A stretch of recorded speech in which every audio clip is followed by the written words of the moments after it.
in Bemunyi. Nigeria has reaffirmed its commitment to advancing South-South and Triangular Cooperation (SSTC) to transform agri-food systems and promote sustainable development across the global South. Speaking at the World Food Forum's ministerial dialogue in Rome, Minister of Agriculture and Food Security Abuja emphasized the critical role of SSTC in driving agricultural innovation and food security. The dialogue themed SSTC as a catalyst for agri-food system transformation convened ministers from developing nations to share experiences and strategize on collaborative efforts. Kyari highlighted Nigeria's successful partnerships with FAO and China, which have facilitated technology transfers, farmer training, aquaculture growth, and the creation of regional multi-service extension centers. To take full advantage of the mechanism that is involved with the SSTC. One is the National Coordination and Governance, that is to establish a national South-South Cooperation Steering Committee, which will be led by the Ministry of Agriculture and Food Security, with representation from the Federal Ministry of Foreign Affairs, Ministry of Budget and Economic Planning, the country office of FAO and other United Nations agencies, and of course the private sector and the academia. Now, senators appealed to members of the Academic Staff Union of Nigerian Universities, ASU, to call off the 2-week warning strike with a promise that it would ask the federal government to move upwards the 35% salary increase being offered to the university lecturers. At an intervention meeting, the Senate, through its Committee on Tertiary Education and TED Fund, also promised to engage the Minister of the FCT, Nyesom Wike, with regards to allegations from ASU of taking part of the land belonging to the University of Abuja. National Assembly correspondent Lamiele reports. Aside the lingering 2009 agreements on improved funding for universities, which ASU has been agitating, executive of the union informed the Senate latest developments that are of concern to its members. ASU commended President Tinubu for the 7-year moratorium on establishment of tertiary institutions in Nigeria and the 150 billion naira allocation to universities, but says it does not agree with the sharing formula the Ministry of Education has come up with. The first tranche of 50 billion has been released and it is currently with the Ministry of Education. The money has not reached universities yet. One of the reasons is because the Ministry of Education, in their own wisdom, want to spread the money to universities, polytechnics, and colleges of education.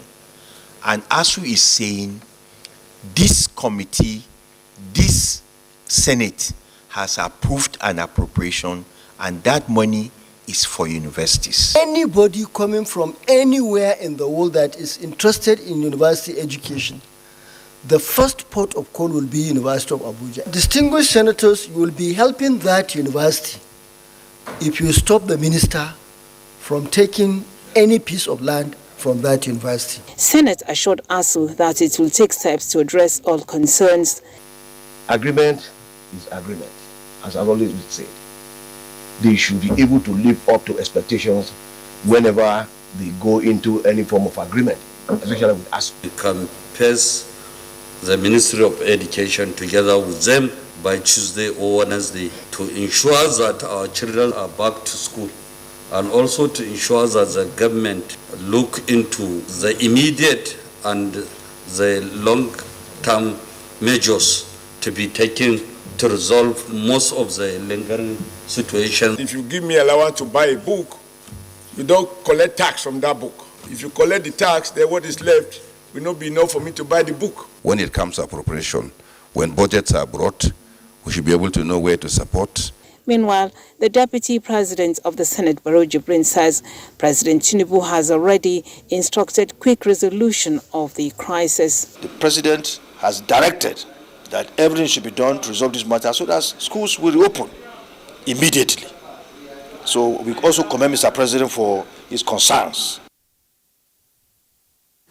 Now, young girls and women took center stage to showcase the transformative power and potential of the girl child at an event to mark the 2025 International Day of the Girl Child. Zenred Digmon reports that this year's commemoration shifts focus from merely enrolling girls in school to recognizing and valuing their voices, contributions, and leadership in the society. The girl I am, the change I lead, came alive as girls took the stage to speak, innovate, and showcase their often unseen capabilities. The Ministry of Education's message underscores a critical point, a shift in policy perspective that views girls not as passive recipients of aid, but as active architects of national development, driving sustainable economic and social transformation. We are implementing the national policy on the gender education, which aims at eliminating gender disparities in access, retention, and completion of the schools. The Agile Adolescent Girls Initiative for Learning and Empowerment program has made a significant stride in enrolling the out-of-school children, especially girls, in several states. The objective of this year's celebrations aim to inspire global action, investment and support for girls' empowerment and leadership initiative in the area of recognizing girls' leadership, empowering girls, promoting equity, creating safe spaces. The event also serves as a reminder to stakeholders that investing in the potential of girls is an investment in the nation's future. In Abuja, Zenred Digmon, NTA News. Now, as part of broader reforms in the education sector in Nasarawa State, teachers in public schools are being equipped with modern teaching techniques to boost capacity and teaching skills. Aliu Tijani has the details. Making teachers in public schools relevant in the digital age is the focus of this training and empowerment program for teachers selected from public schools across northern senatorial zone of Nasarawa State. With the theme, Effective School Leadership Management, the capacity building training seeks to equip the teachers with knowledge of ICT, artificial intelligence, and effective financial management in schools in order to make public schools attractive for enrollment. First of all, we learned about leadership, development, and management. Training has been quite interesting and it has improved my knowledge, mostly in the aspect of ICT. While the state government is addressing both decay in infrastructure and manpower gap in public schools, the member representing Akwanga, Nasra Igon Wamba Federal Constituency at the National Assembly is supporting the broader reforms with building capacity of teachers. You agree with me that the walls and standard of education generally, globally, is dropping. And we feel it is not about building schools, classrooms. It's about even changing the mindset of our teachers and some of our younger generation students. More teachers are scheduled to benefit in the next phase of the program. From Akwanga, Aliu Tijani, NTA News. Now, the Defense and Police Officers' Wives Association, DPOA, is intensifying its campaign against illicit drug abuse among youths, a menace with far-reaching consequences on individuals, families, and the wider society. The Chief of the Defense Staff, General Christopher Musa, a special guest at the advocacy program, commended DPOA for re-echoing the dangers of substance abuse among the youths through Stay Clean Championship. Ismail Musa reports. Nigeria is blessed with a youth-dominated population, the workforce in most societies, often referred to as the leaders of tomorrow. The future of this youth seems to blink with the increase in use of illicit drugs, with possible short and long-term changes in the brain, causing mental health issues like memory loss, depression, and anxiety, leading to losses in productivity and healthcare expenses. What we are charging you with today is to leave this place with a reinforced zeal to live a disciplined life. If you live a disciplined life, you will be able to live above substance use and other social vices. The call from the poor to the youth is to say no to illicit drugs and yes to a healthy lifestyle. Let the lessons of this championship remain. Let the friendship forged here continue to grow.